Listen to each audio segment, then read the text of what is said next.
Hello, everybody. Welcome to Lunchtime Detroit Lions Talk, brought to you by Lions on the Prowl. What's on the menu for today? 4 potential candidates to replace Matt Patricia. And Matt Patricia says he's scaling back the defense. What, is it too complicated? Who's at the table with Logan Lamorandier from Sports Illustrated All Lions? And we'll have a conversation with him. But first, I want to bring in my partner in crime, Kurt Steele. What up, Doe? Hey, folks, do us a favor. Before you react to the thumbnail, please watch the video.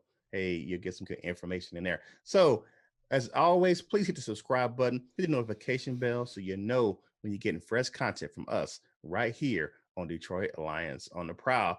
As you always do at this time, it is time to start the show.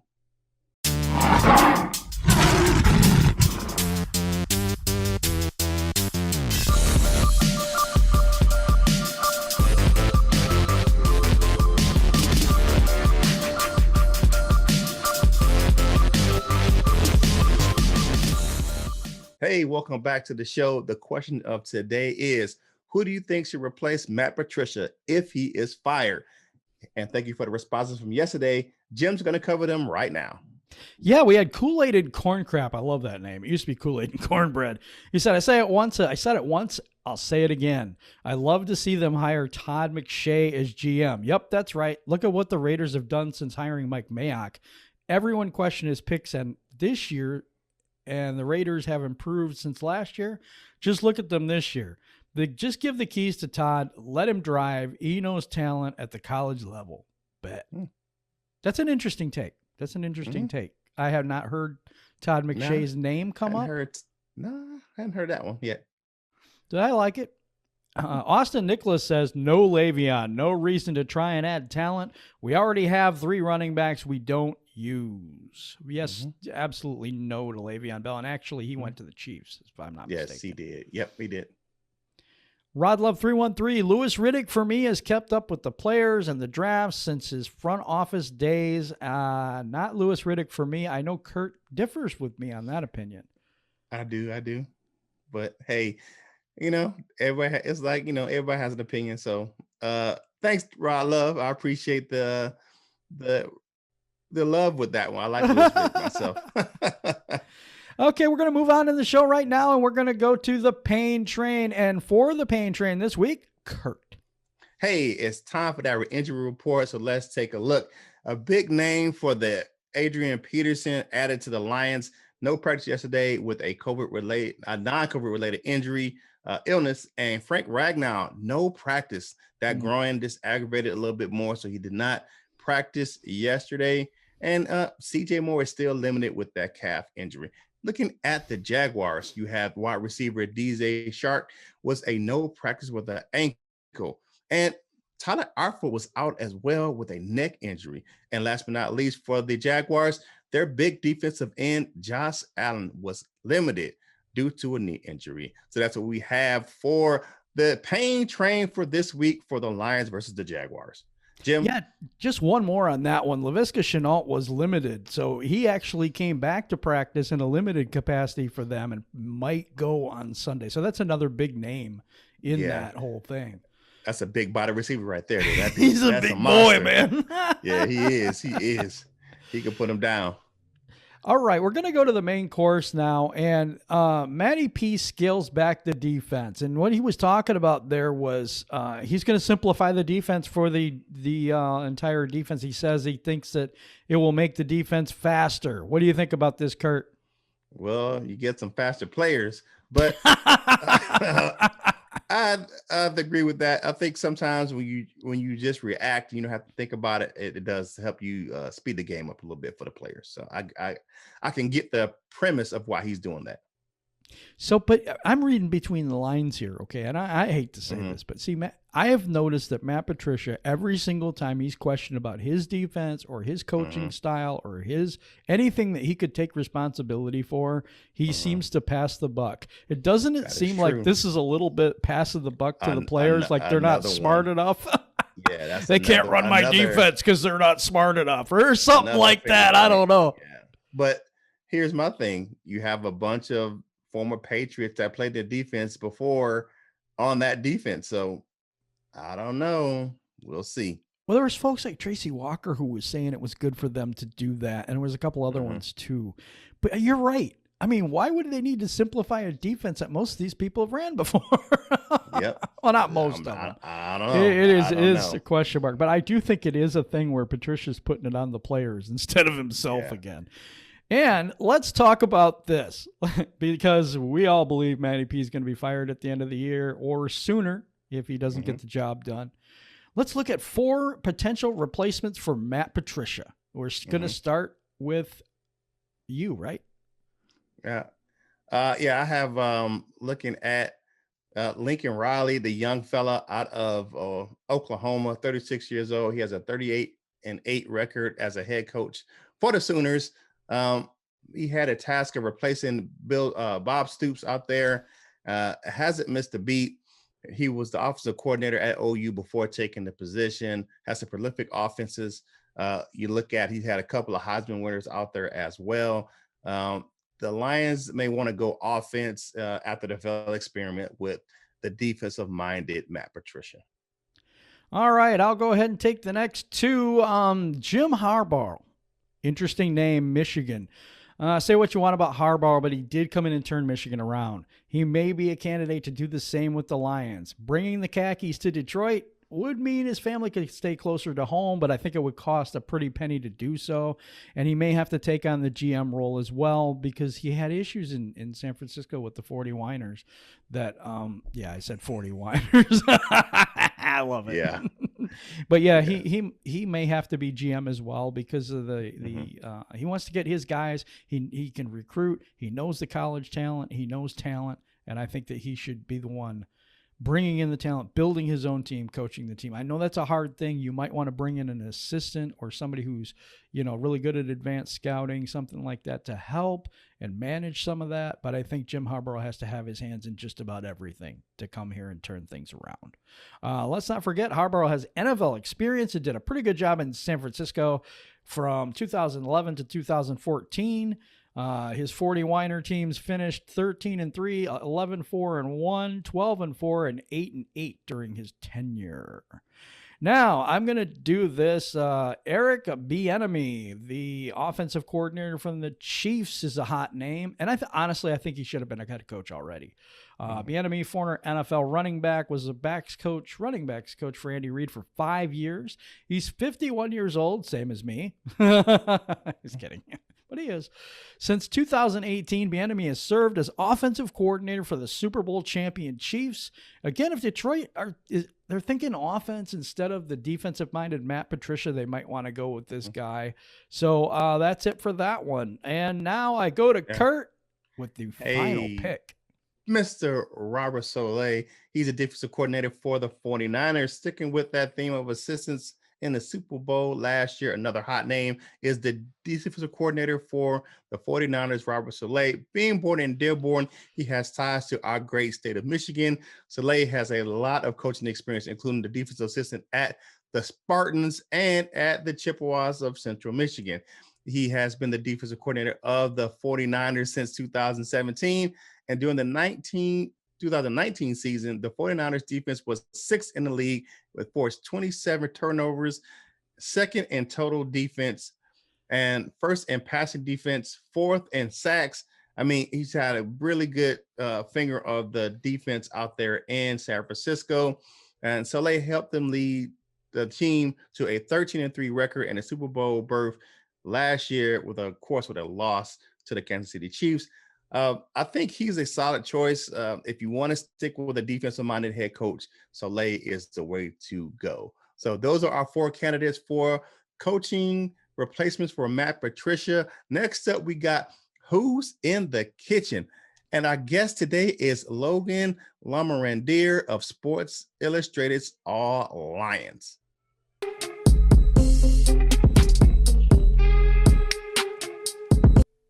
I am so happy to have with me today from Sports Illustrated All Lions, Logan Lamorandier. How are you today, sir? Doing great, Jim. How about yourself? Yeah, it's been a little bit in the making, but I really appreciate you being in here with me today. So I'm going to rapid fire right into the questions. Here we go. All right. What are your feelings on Matt Patricia? At this point right now, I think it's too far. We know exactly what he is. We know what the defense is.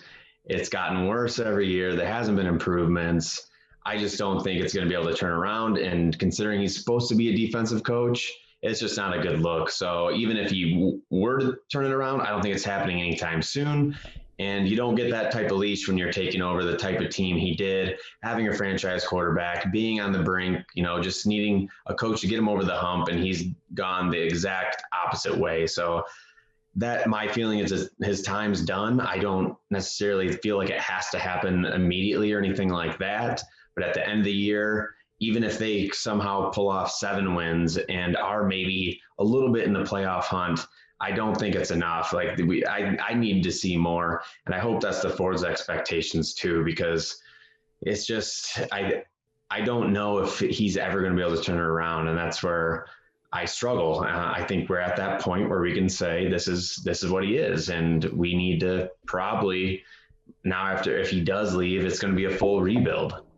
Yeah, I completely agree. I think we've torn this team down rather than built it up. And that leads me to my next question. What are your feelings about Bob Quinn? So it's kind of tough with Bob Quinn because I don't feel like his drafts have necessarily been bad. He has hit on a few guys, but I do think every year when he drafts players, I'm always like, I don't know about these guys. He drafts a lot of very safe players who are all about football, which is great. They're usually team captains, like 4-year starters, just guys that love the game. But I feel like he doesn't really take the chances on players that really have like sky high potential. He drafts a lot of guys who are just kind of average athletes and emphasizes, them playing football.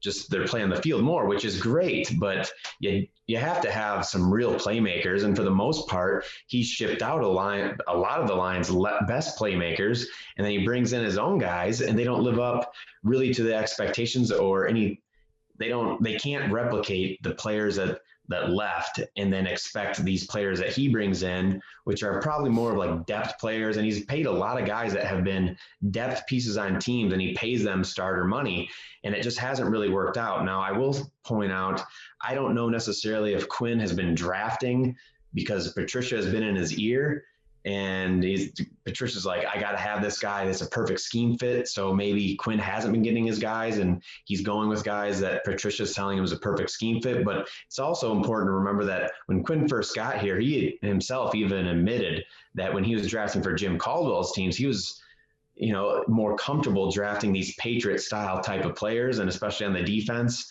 the 2-gapping type of defensive linemen, the bigger linebackers, and man coverage corners. That's kind of their scheme. So with Quinn, I'm not going to say he's done a horrible job, but you look at the talent this year, and they just are kind of void of playmakers. They have Kenny Galladay, which he did hit on, but even with Kenny Galladay, I think he's reached his ceiling because he's a guy who wins contested catches. That's the only way he can really win in this league, because he doesn't create separation, and he's a good athlete, but he's not like the elite athlete that really transcends him into that elite level. And that's kind of, I'm not blaming whatsoever for Bob Quinn drafting Galladay, but that's kind of like the perfect example of just the players that he brings in.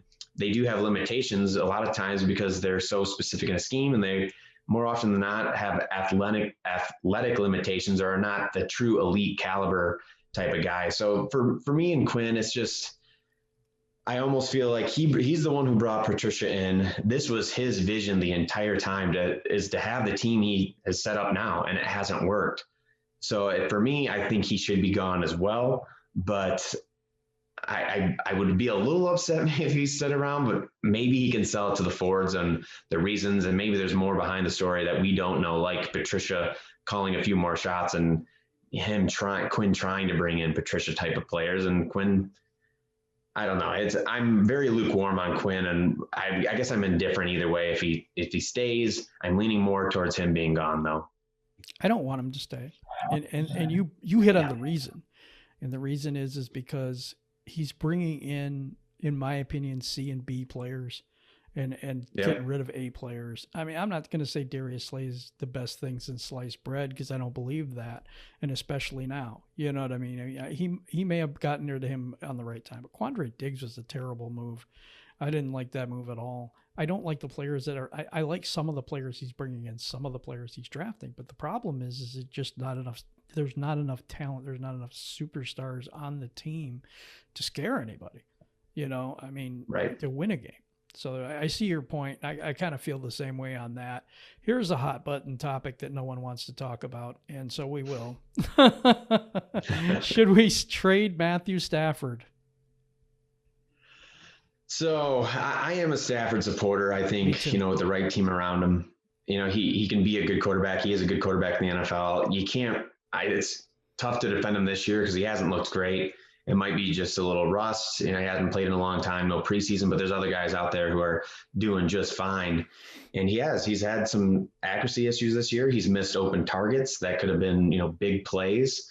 But I think it really, as far as him being traded, I don't think it's going to happen during the season, just because unless Bob Quinn was told by the Fords that, hey, if you trade Stafford, you have another year or something like that, which I don't think is the case. Me neither. But why would Bob Quinn trade in a must-win season?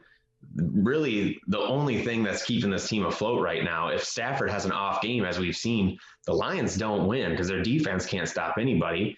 Their ground attack that's been a plus. Their offensive line's been blocking a little better. Adrian Peterson's looking all right, and both Kerryon Johnson and Swift, despite not playing a ton in the ground game, they are, doing their part when called upon.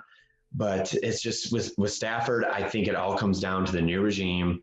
If they are given the green light from the Fords that a new regime were to have a complete rebuild and the Lions have a high draft pick this year, I think it's very possible that the Lions take a quarterback and then they'd probably ship off Stafford. He still has a decent amount of dead cap even next year. If you trade him this offseason, he's still, I want to say it's like almost $25 million of dead cap. You're right about that. And with a new regime that's rebuilding, that's not necessarily the end of the world. They can kind of take that on, and it's going to be a down year anyway. So what's 1 year of having a lot of cap space towards him? And if they can get a nice return from him, it does make sense. It's starting to get to the point of his career and in the point in his contract.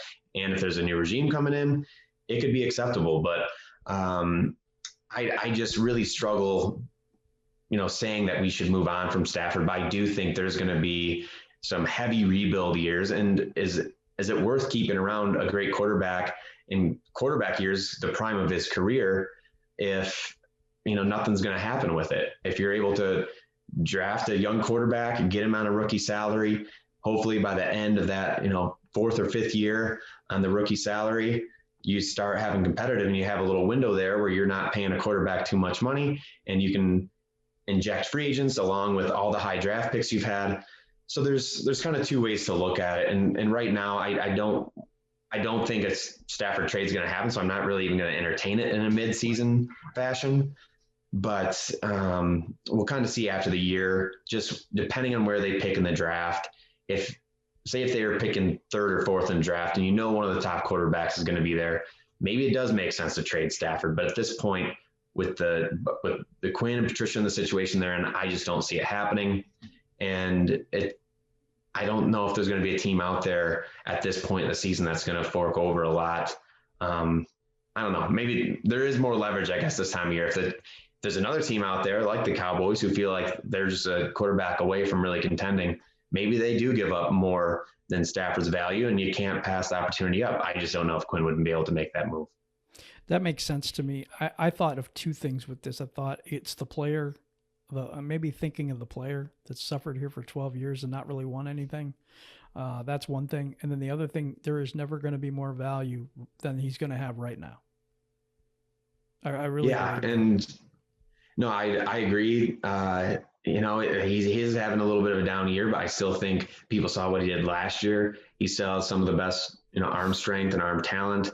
And it's just one of those deals where the Lions have never, outside of 1 year, haven't really been able to give him any type of support, where you look at so many other quarterbacks in this league that just have a little bit of help and they're able to succeed. And then once they're put in a similar situation to what Stafford has been in for 11 out of his 12 years, it seems like, in the league, these quarterbacks kind of fall apart. And Stafford, for the most part, has always provided the Lions to be at least competitive in games.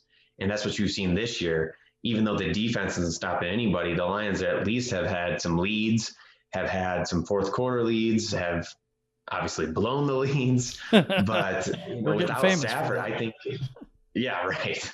Without Stafford, we saw it last year in 8 games. They went 0-8. It's not pretty without Stafford. Yeah, absolutely. I'll get you out on this question. Who do you got this week? Jags or Lions, and why?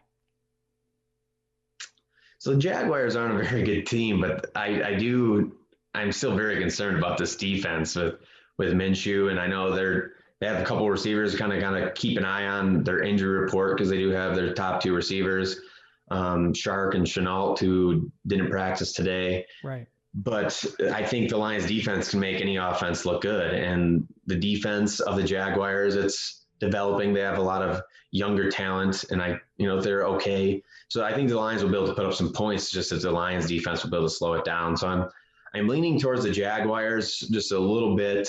But it's funny, if you talk to Jaguars fans, they're kind of in the same boat as Lions fans. They're like, oh, Detroit's going to win this. And most Lions fans are like, oh, Jaguars are going to win this. But I like the Jaguars. I think it'll be close.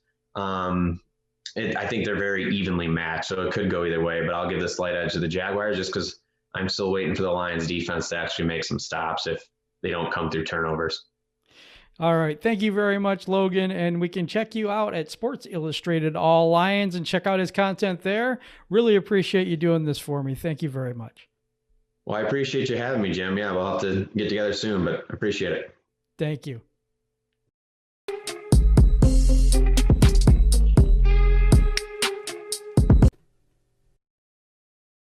Welcome back. That was a really good interview. I really appreciate Logan for doing that for us.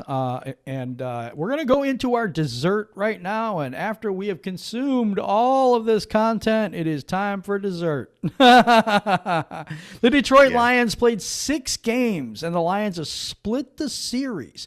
However, Stafford in this series is 2-0 in those games. But Stafford hasn't thrown a touchdown in those games. So we're going to get that fixed this week, and hopefully Stafford goes 3-0. It's been a fun day here at Detroit Lions on the Prowl, and I had a lot of fun with my co-host, Kurt Steele. Take us home, buddy. Hey, thank you. And please, whatever you need to do, please subscribe to our channel. Hit the like button, hit the notification bell. Drop us some comments down below of this video. And again, please watch the video before you comment. Hey, we appreciate you watching us right here on Detroit Lions on the Prowl. And whatever you do in life, you got to boss up, ball out, and be the best version of you that you can be. For my man, Big Jim, this is Kurt Steele, and we are out.